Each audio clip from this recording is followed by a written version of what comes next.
Well, a mix-up over an address resulted in a 16-year-old boy being shot in the head in Kansas City, Missouri.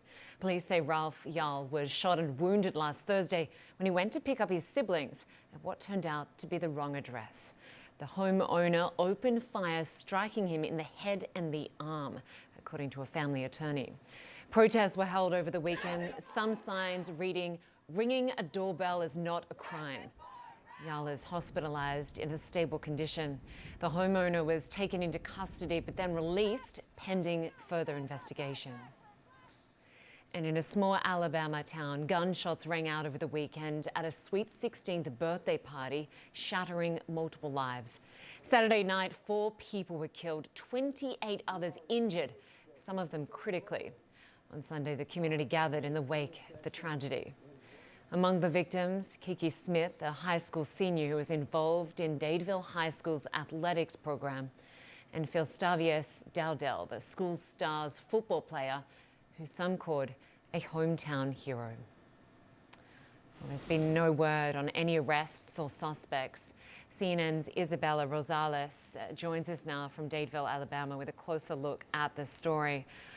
It's obviously just heartbreaking, and I've been getting emails from pro-gun groups today saying there should have been more guns at the party, which obviously is quite head-scratching when you look at the latest data from the Institute for Health Metrics and Evaluation, which finds that 1 in 25 kindergarten kids won't make it to the age of 40 here in the United States.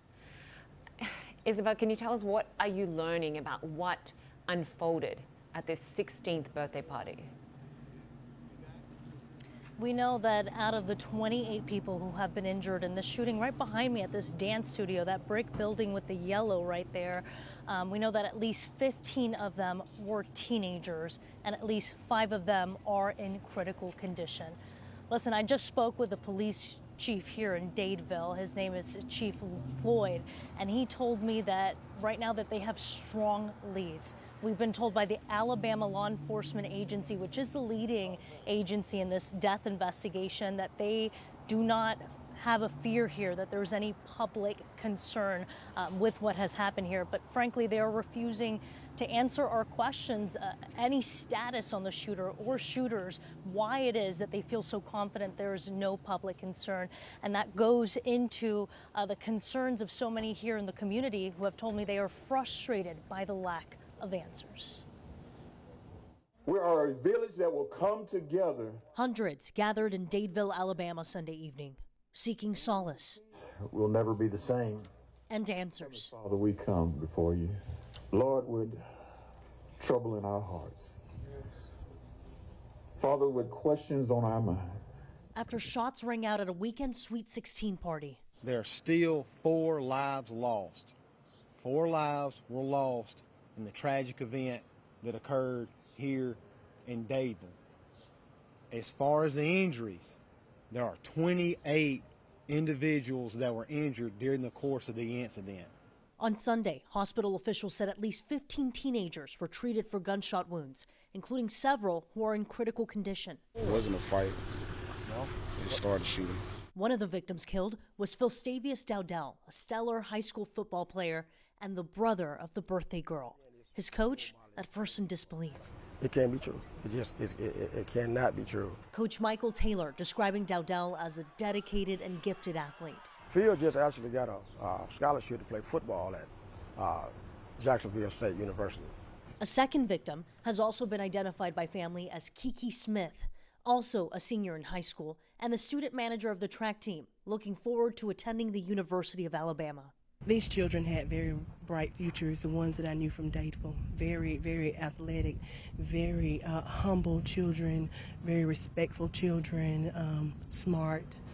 As the investigation continues, police have not released any information about the assailant or a possible motive.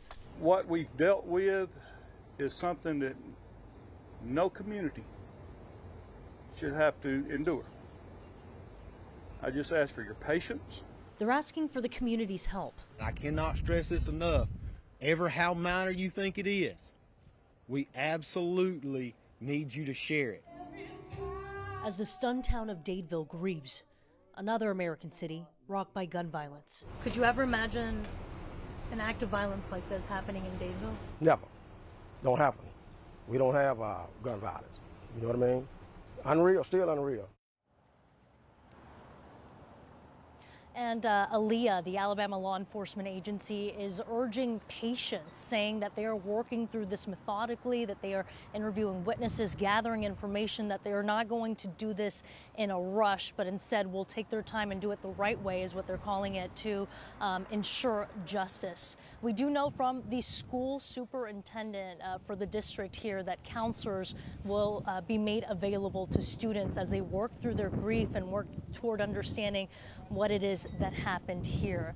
Meanwhile, according to the Gun Violence Archive, the U.S. has suffered at least 162 mass shootings in the first 15 weeks of 2023. The average is 1.5 mass shootings per day here in the U.S. It's just absolutely staggering. All right, Isabel, good to have you on this story for us. Thank you. Well, mass shootings have escalated to a record pace in the US. As Isabel just said, there have been at least 162 mass shootings this year alone. CNN health reporter Jacqueline Howard joins us now for a closer look at the mental health aspects of all of this. Jacqueline, we often talk about the trauma faced by those wounded in some sort of gun violence, the trauma faced by those who lose someone to gun violence, and obviously the trauma from those who witness it. But this impact and the toll of this epidemic is far more widespread, right? Absolutely. It's really community trauma that we should be talking about. And that's seen in one study that was just released this year. Researchers looked at the number of text messages that were sent to a mental health crisis line here in the United States the day after there was a mass shooting at a school in Uvalde, Texas. Now, the researchers forecasted that they would see typically on a typical day about 77 text messages to this mental health crisis line.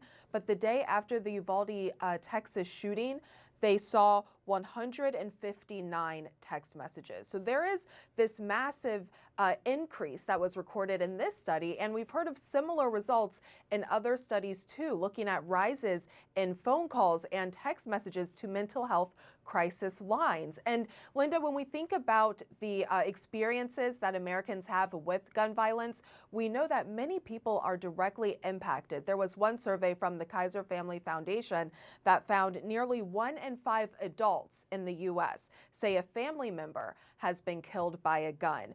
That same survey also found about 1 in 6 adults have personally witnessed someone being shot. So you can just imagine the mental health toll that has had on those people as well as those around them and their community as well, Lynda. The statistics are just so bad, it's hard to understand why nothing is being done about this. Can you explain for us, how do people deal with this fear on a day-to-day basis? Yeah, Lynda, that's another, part of this issue is that people are living in worry, they are living in fear, and that same survey I mentioned from the Kaiser Family Foundation said that most adults in the U.S., 84%, say that they have taken precautions to protect themselves and their families against gun violence. Now, these are precautions like talking to their children about gun safety. Some of them said that they themselves ended up purchasing weapons. Some say that they avoid crowded areas or public transit. These are places that they normally would visit, but they're now avoiding them because of this fear and concern that they have about gun violence here in the U.S. So we are seeing people changing their everyday lives because of this. But like you said, Lynda, this is a nation issue, and we need to be talking about it as a country, as well as the public health implications as well. So this is an ongoing conversation for the nation, Lynda. Yeah, absolutely. Yeah. We will speak again soon. Jacqueline Howard for us. Thank you. Well, still to come, Sudan has rarely known peace since its independence nearly 70 years ago. Well, now a violent power struggle may deal the final blow to the country's short-lived and shaky transition to democracy.